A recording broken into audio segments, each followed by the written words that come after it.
വയനാട് ദുരന്തഭൂമിയിലെ ബേലി പാലം ഇനി കൂടുതൽ സുരക്ഷിതമായിരിക്കും. ഇതിനായി പാലം കൂടുതൽ ബലപ്പെടുത്തുകയാണ് സൈന്യം. പാലത്തിന്റെ അടിഭാഗത്ത് കല്ലുകൾ നിരത്തി പ്രത്യേക തിട്ടകൾ രൂപപ്പെടുത്തി തൂണുകൾ ബലപ്പെടുത്തുന്ന ജോലികൾ പുരോഗമിക്കുന്നു.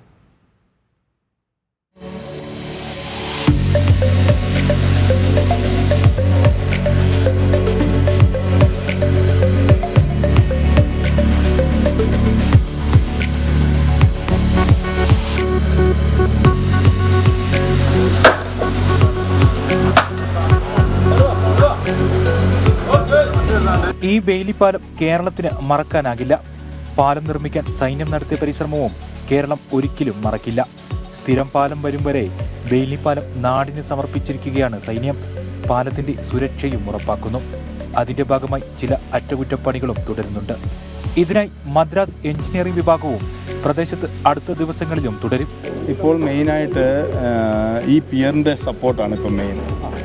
കാര്യം എന്ന് വെച്ചാൽ ഇതിലോട്ട് ഇനി ചെറിയൊരു വെള്ളത്തിൻ്റെ ഫോഴ്സോ വല്ലതും വന്നു കഴിഞ്ഞാൽ ഈ പിയറിലോട്ട് അതിൻ്റെ പ്രഷർ വരരുത്. അതിനുവേണ്ടി ചുറ്റും ഒരു ഭിത്തി പോലെ, ഇതിനെ ഗാബിയോൺ ബാഗ് എന്നാണ് പറയുന്നത്. ഇതിനകത്ത് ഇതിൻ്റെ PVC സിങ്കെല്ലാം കൂടെ മിക്സ് ചെയ്ത ഒരു ഇതിനകത്ത് നെറ്റിൻ്റെ കവർ ചെയ്തിട്ട് ഉണ്ടാക്കിയേക്കുന്നതാണ്. ഇതിനകത്ത് കല്ല് ഫിക്സ് ചെയ്താൽ നമുക്ക് ഒരു വലിയ കല്ലിൻ്റെ സപ്പോർട്ട് കിട്ടും. അപ്പോൾ ഇതിന് ചുറ്റും ഇങ്ങനെ ഇവിടുന്ന് തുടങ്ങി ഇതിന് ചുറ്റും പണിഞ്ഞ മെയിൻ ഈ പിയറിൻ്റെ ഒരു സപ്പോർട്ടിന് വേണ്ടിയാണ്. ദുരന്ത മേഖലയിൽ സൈന്യം നടത്തിയ രക്ഷാദൗത്യങ്ങൾക്ക് കണ്ണീരോടെയാണ് നാട്ടുകാർ നന്ദി പറയുന്നത്. നമുക്കിപ്പോൾ ആകപ്പാടെ തിരിച്ചു കിട്ടിയിരിക്കുന്ന ഒരു പാലമാണ്. പട്ടാളക്കാർ വളരെ ഏറെ ശ്രമകരമായി ചെയ്ത് അവരോട് എങ്ങനെ നന്ദി പറയണമെന്ന് ഞങ്ങൾക്കറിയില്ല. ചൂരൽമലയെയും മുണ്ടക്കയെയും ബന്ധിപ്പിക്കുന്ന ബെയിലിപ്പാലം സൈന്യത്തിന്റെ സേവനങ്ങൾക്ക് ഉദാത്ത മാതൃകയായി ചരിത്രത്തിൽ എന്നും രേഖപ്പെടുത്തപ്പെടും. സൈന്യത്തിന്റെ സുരക്ഷ ഉറപ്പാണ്. അത് അതിർത്തിയിലായാലും രാജ്യത്തിന്റെ ഏത് ഭാഗങ്ങളിലായാലും ബെയിലിപ്പാലം പൂർണ്ണ സുരക്ഷയിൽ ഉറപ്പാക്കുകയാണ് സൈന്യം.